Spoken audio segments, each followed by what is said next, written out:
প্রিয় ভিউয়ার্স, আজকে আমি আপনাদেরকে দেখাবো কিভাবে এক ক্লিকে অনেকগুলো ফোল্ডার তৈরি করা যায়। চলুন শুরু করা যাক।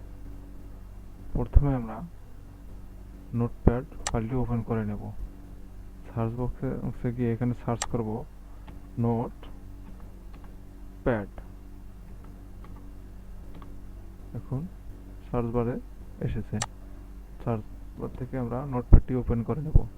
এরপর এখানে যে কোনো কিছু ফোল্ডারের নাম লিখব, যেমন AUDIO audio space VIDEO video space image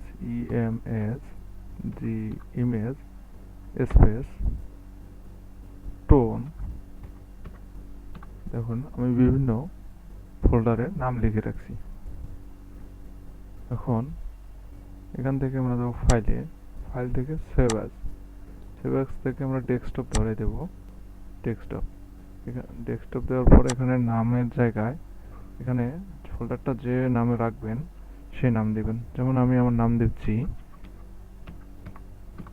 নাম দেওয়ার পর এরপরেই হচ্ছে কাজ। এখানে এরপরে আপনারা দিবেন .bat।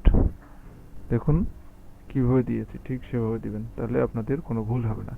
তারপর আমরা এটি সেভ করে নেব। দেখুন আমরা এটি সেভ করে নিয়েছি। এটা এখন কেটে দিলাম। দেখুন এই যে আমার ফোল্ডারটা এখানে চলে আসছে। এখন এখানে আমি যখন ক্লিক করব, দেখবেন কিভাবে আমি যে কয়েকটি ফোল্ডার নাম দিচ্ছি সুন্দর করে এই দিক থেকে ভেসে উঠবে, এক ক্লিকেই দেখা যাবে। চলুন দেখা যাক। এখানে এই নাম ফোল্ডারের উপর ডাবল ক্লিক করতে হবে। ডাবল ক্লিক করবে, দেখুন কত সুন্দরভাবে আমি যে 4টে ফোল্ডারের নাম দিয়েছি সে 4টা দেখা যাচ্ছে।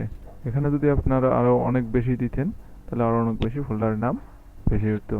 সো এরকম ভিডিও পাওয়ার জন্য অবশ্যই লাইক, কমেন্ট এবং সাবস্ক্রাইব করে রাখবেন। সেই সাথে পাশে থাকা বেল আইকনটিতে ক্লিক দিয়ে রাখবেন। ধন্যবাদ সবাইকে।